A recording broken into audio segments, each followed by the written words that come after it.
Okay, hello everybody. So the app that I chose to use for this is called GimKit. I had a coworker a couple weeks ago tell me that GimKit was a great option besides Kahoot to do trivia type games, and I haven't had a chance to use it yet, so I decided to use that for this project to kind of get to know what GimKit was all about.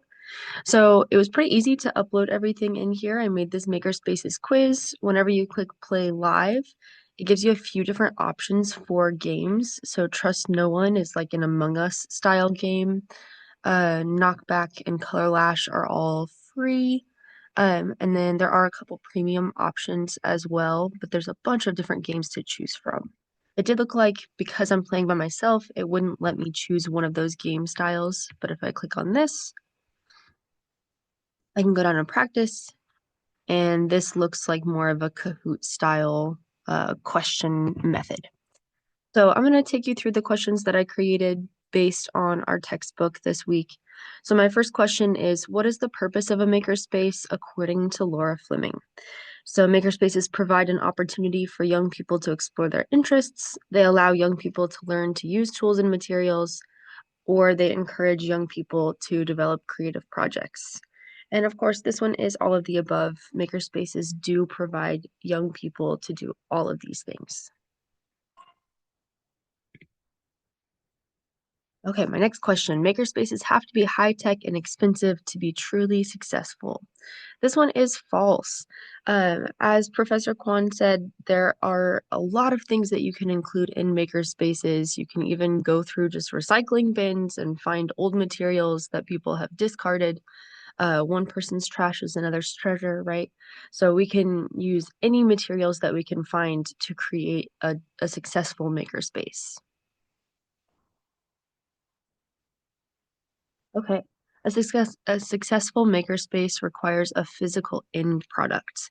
This one is also false. So once again, like Dr. Kwan said, a makerspace end product can also just be a mindset. It doesn't necessarily have to have a physical end product to be successful. Okay.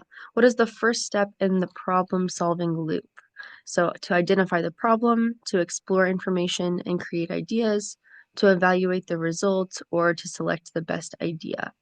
This one is to identify the problem. So the first thing that you want to do whenever you're problem solving is identify what a problem is.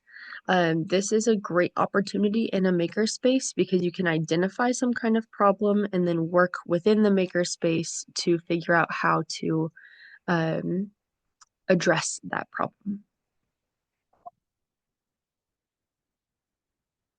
Okay, and then what is the last step in the problem solving process?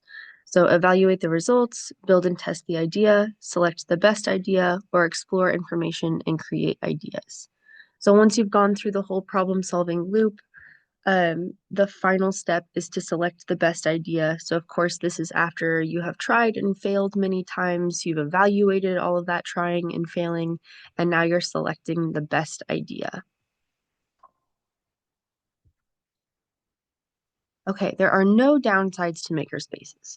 So this one is false. I think makerspaces are wonderful ideas, but once again, like Dr. Kwan said, there are a few things, a few drawbacks of makerspaces. Things including cost, time, noise, things like that can be downsides, but overall, the benefits of makerspaces definitely outweigh those downsides.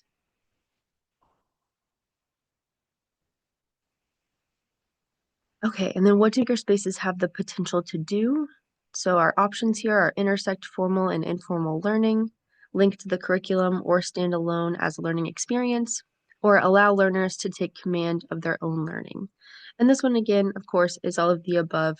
Makerspaces have the potential to do even more than what I've put in this question, but these are just a few things that makerspaces allow students and teachers and librarians to do.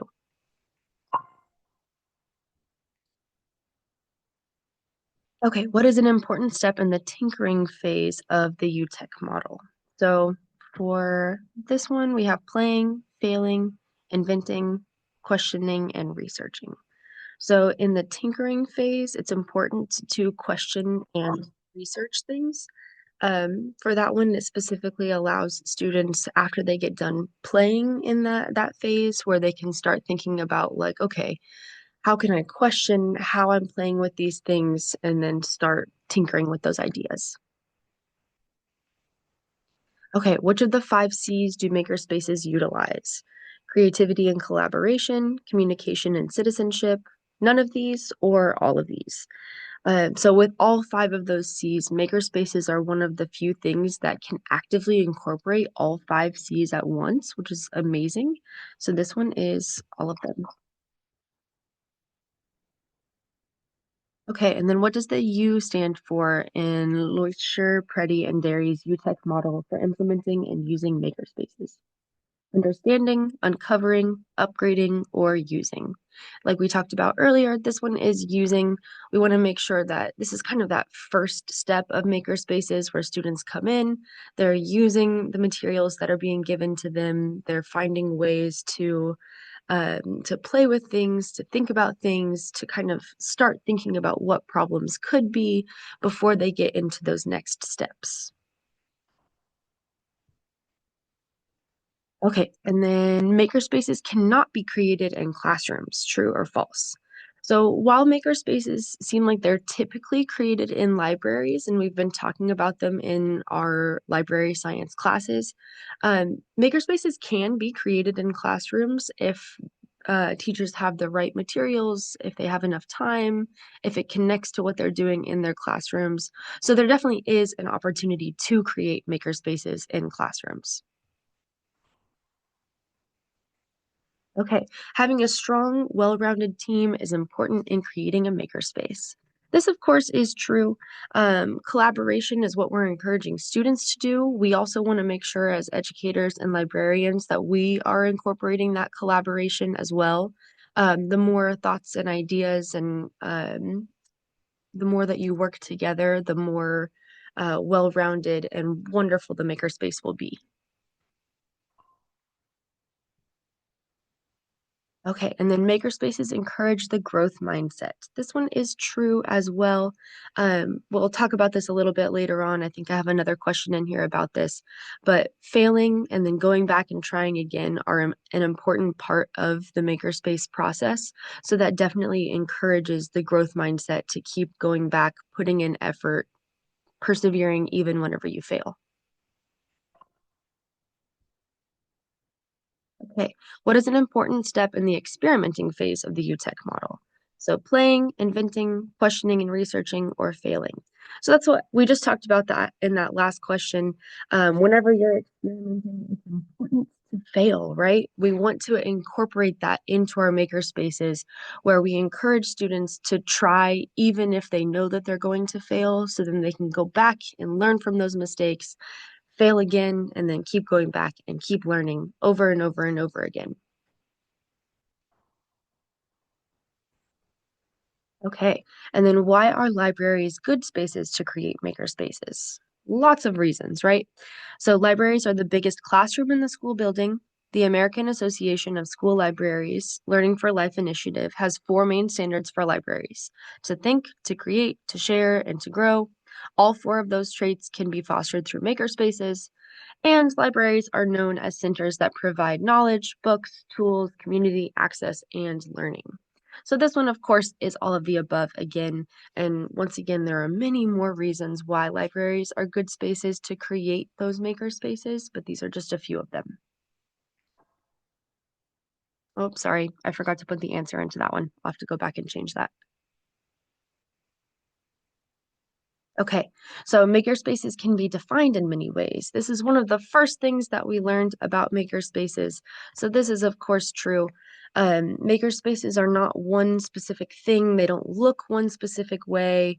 The end product is not the same for every makerspace. So it can be defined in many ways. It can look many different ways. So that one is true. Okay, and then what does the C stand for in the UTech model for implementing and using makerspaces? Calming, collaborating, celebrating, or creating. So this one is that last step where we've talked about a problem that can be, or a problem that has been created. And then we're going through all these processes of trying to solve that problem, failing, going back and trying again. And then in the end, whenever we have an end product, we can go back and create. Okay, makerspaces mainly promote right brain use, true or false? So this one is false. Makerspaces are one of the great things that can stimulate right brain or left brain use. So we have both of those things in play depending on what activities you're doing in a makerspace. Okay, failure is an essential part of learning and should be emphasized in makerspaces. We've talked about that a few times already. This one is true. So we want to make sure, once again, that we're giving students opportunities to fail and know that that's not a bad thing and that they can just pick right back up, go back, try again, and continue that process over and over again. Okay, which of the following is not one of the five C's? Collaboration, creativity, curiosity, or critical thinking? So while curiosity is an important part of the process in makerspaces, curiosity is not included in one of those five C's, but it is integrated within the five C's that we do use in these makerspaces. And that's another thing similar to the right brain, left brain usage. Makerspaces can incorporate all five of those C's. And then keep in mind the five C's are critical thinking, creativity, communication, collaboration, and citizenship. So all five of those things are incorporated in makerspaces. Okay, continue. Okay, so makerspaces mostly help English teachers, true or false? So makerspaces most definitely can help English teachers, but it doesn't only help English teachers, right? Um, there's a big emphasis on STEM or STEAM, DIY projects. Makerspaces can help any teacher at any age. That one is false. Okay, and then what are some of the benefits of using makerspaces according to educators across the nation? So makerspaces are interactive. Teamwork happens naturally within those makerspaces. Unstructured time allows for intense thought processing, or it meets the needs of a wide range of students. So this one is all of the above and even more. So once again, we go back to that idea of makerspaces being able to create a lot of things for students and educators and libraries. So these are just a few of those things that create benefits for using makerspaces. That also goes back to that idea that even though there are some downsides of makerspaces, overall the benefits far outweigh those downsides. Okay, what are some items that can be included in makerspaces? So we have puzzles that can be 2D or 3D, board games, sewing machines. Once again, this is just the tip of the iceberg of what can be included in makerspaces. Anything that a librarian or a teacher or somebody collaborating within that makerspace can find that can stimulate students in some way can definitely be included in makerspaces. So all this and so much more. Okay, the librarian takes charge in a makerspace setting, true or false? So if you're having a makerspace in a library, the librarian will be the facilitator of putting all of that together, along with hopefully a team as well. But the librarian should not be taking charge. Makerspaces should definitely be mostly student led so that they can foster that independence and that autonomy. So the librarian should not necessarily be taking charge in a makerspace setting. You should just be facilitating it to make sure that students can use that makerspace in the best way possible. So that is false. Okay, and then makerspaces have the potential to develop higher order thinking skills. This one is true as well. I'm sure that we have all been in many an education class where we've looked at Bloom's taxonomy.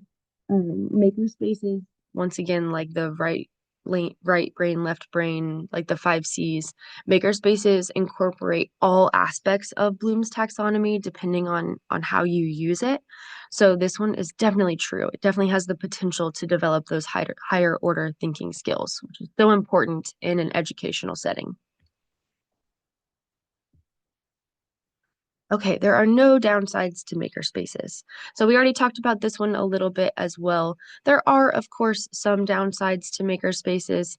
Um, Even with those downsides, we still have all of those benefits that far outweigh the downsides. Okay, and then what does the C stand for? Let me double check. I think we might have already been through this question. Let me make sure we didn't go through all the questions already. So this one is creating, continue. Okay, so we have gone through all those questions now, so I'm going to go ahead and stop there. Thank you so much for listening, and I am looking forward to seeing other people's videos as well.